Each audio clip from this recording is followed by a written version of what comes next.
Hello, my name is Tracy Sorgo.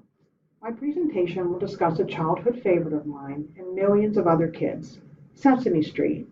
We have all spent time with Bert and Ernie, counted with the count, and enjoyed cookies with the Cookie Monster. However, today I want to talk about the business side of Sesame Street and how this company, that has been in existence since 1969, has continued to deliver educational content in an entertaining way to countless children. This presentation will focus on four main areas. First, we will understand the Sesame Street brand and why, after 50 years, it continues to remain loyal to its identity. Second, as most businesses do, Sesame Street has experienced challenging times. I want to look at these challenges and understand how and why they occurred. Next, in 2014, Sesame Street hired its first outsider as CEO, Jeffrey Dunn. Dunn pulled on his experiences from television and the entertainment industry to develop actions on a strategic, cultural, and operational level. Finally, we will assess the effectiveness of Dunn's actions. Sesame Street began as a conversation, wondering if the learning gap for poorer children can be closed by delivering educational content through television. In 1969, after consulting with experts at universities, preschools, and the television industry, Sesame Street was born. The mission, although the wording was adjusted over the years, was quite simple: help all kids to become smarter, stronger, and kinder. The model for the content, I would argue, is equally as simple. Use music and dialogue to teach kids about letters, numbers, and getting along with each other. The cast was comprised of real actors and these new furry things called Muppets, created by puppeteer Jim Henson. The actors and Muppets represented the world as they were diverse and multilingual. They sang and talked about letters and numbers, how to be friends, and dealt with issues that children faced, such as hunger, death, Hurricane Katrina, and autism. Cool people visited the neighborhood like Adam Sandler, Beyonce, and Maya Angelou. Creativity was the fabric that made up Sesame Street.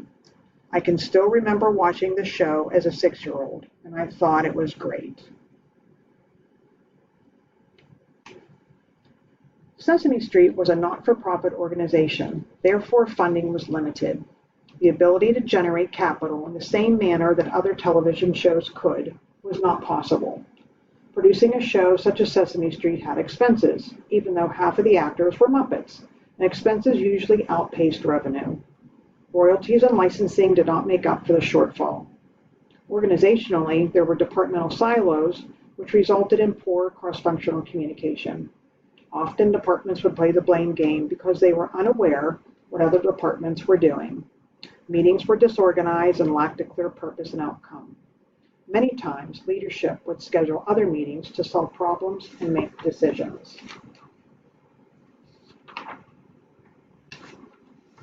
Sesame Street had a strong alliance with PBS, as this was the network that aired the daily shows. The relationship was so close that many thought Sesame Street was owned by PBS.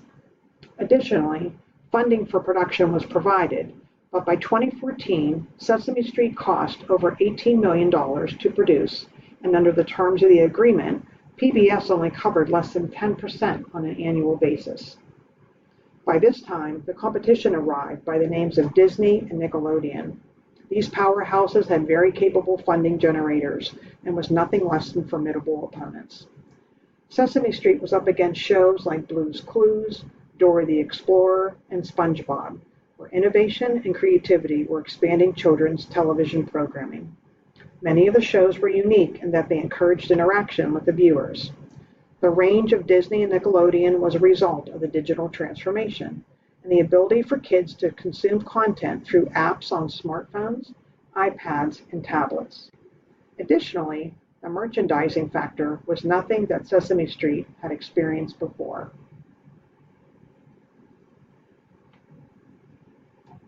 Upon Jeffrey Dunn's arrival, he assessed the current state of Sesame Street, interpreted the effects, and implemented actions to bring Sesame Street forward. I will look at Dunn's approach from three levels: strategic, cultural, and operational. Strategic events. From a strategic perspective, Dunn learned that Sesame Street functioned within departmental silos, with each area almost working in isolation and without consideration of other activities. PBS, although a longtime partner, was ineffective. They were less than willing to negotiate a contract that would be successful for both parties. The rise of children's programming on cable and the onset of digital technology offered alternatives for children that Sesame Street had not explored. Finally, for several years, Sesame Street was produced at an expense that was not covered by revenue. Dunn's interpretation. Communication was ineffective across the organization, leaving departments operating independently of each other. Decision-making was challenging and often resulted in additional side meetings. Sesame Street needed a network partner that would support their goals and success, and Dunn was unsure if PBS would be able to provide that support.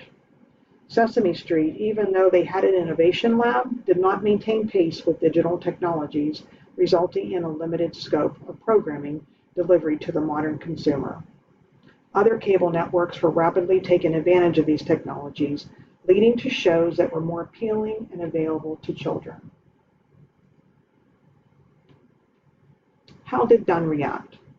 After assessing the organization, Dunn looked externally for skill sets that he felt were not present at Sesame Street, filling the positions of COO, General Counsel, Strategy, Research, and Ventures Department, a Creativity Department, Human Resources, and Strategic Communications. The staff that he chose were experts in their fields and seasoned business professionals. Dunn attempted to renegotiate the contract with PBS that would provide more support to Sesame Street, but his efforts were met on deaf ears. Dunn then pivoted to craft a deal with HBO for 5 years and 35 episodes a season that would cover the cost of production. Shows would first air on HBO, then on PBS after a 9-month period. The next component that Dunn addressed was cultural. Sesame Street's mission was strongly anchored to the past, and the organization clearly operated within that mission. As mentioned before, communication was an issue and became part of the culture at the company.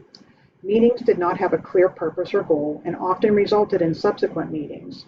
Because of the departmental silos, there was a constant blame game theme at the company caused by a lack of knowledge and understanding across the organization. Leadership skills were reported as deficient among managers, and salaries were not keeping pace with the television industry. Dunn's interpretation. The former mission and brand identity prevented Sesame Street from keeping pace with other competitors in the industry. Sesame Street was in the children's media business, but was trying to compete with its hands tied behind its back. The blame game prevented collaboration and did not foster interdepartmental initiatives and discussions. Cohesiveness was lacking within the organization. Dunn recognized that the current leadership skills would not support any changes that he attempted to implement. Dunn's actions. Dunn implemented a streamlined mission of help kids grow smarter, stronger, and kinder. He worked within the organization to communicate the mission and strategy to drive adoption. The idea of ownership and accountability was key to moving forward, as departments needed to collaborate with each other and be responsible for their actions. Dunn also had to implement key information sharing meetings to build cohesiveness between the new hires and the original Sesame Street employees. He wanted a one-team approach. He implemented structured meetings with his staff on a small and larger scales, with firm start and end times and a clearly defined purpose. If the goal of the meeting was to make a decision, then it was made. He tasked the HR department with assessing the leadership skills of current management and then providing coaching to those that required it. Additionally, he wanted salaries and bonuses to be consistent with industry standards. The final component is the operational aspect. Dunn found Sesame Street, although previously innovative, now lacking in creativity that would carry the company in the modern world. The digital reach was limited in scope and did not maintain pace with other children's programming. The brand identity was foundational to Sesame Street and has carried it to the present day. The company has been able to provide education to children across the globe with the current model. Dunn's interpretation. Sesame Street was unable to compete with Disney and Nickelodeon, maintaining the current operation. Children were consuming educational content from various platforms, and Sesame Street has yet to explore those avenues. Dunn did not want to abandon the brand identity, which was the underpinning of what made Sesame Street successful: authenticity, education, and trust. The philanthropic arm was already an important component of Sesame Street, but there seemed to be so much more that the company could do to help children around the world.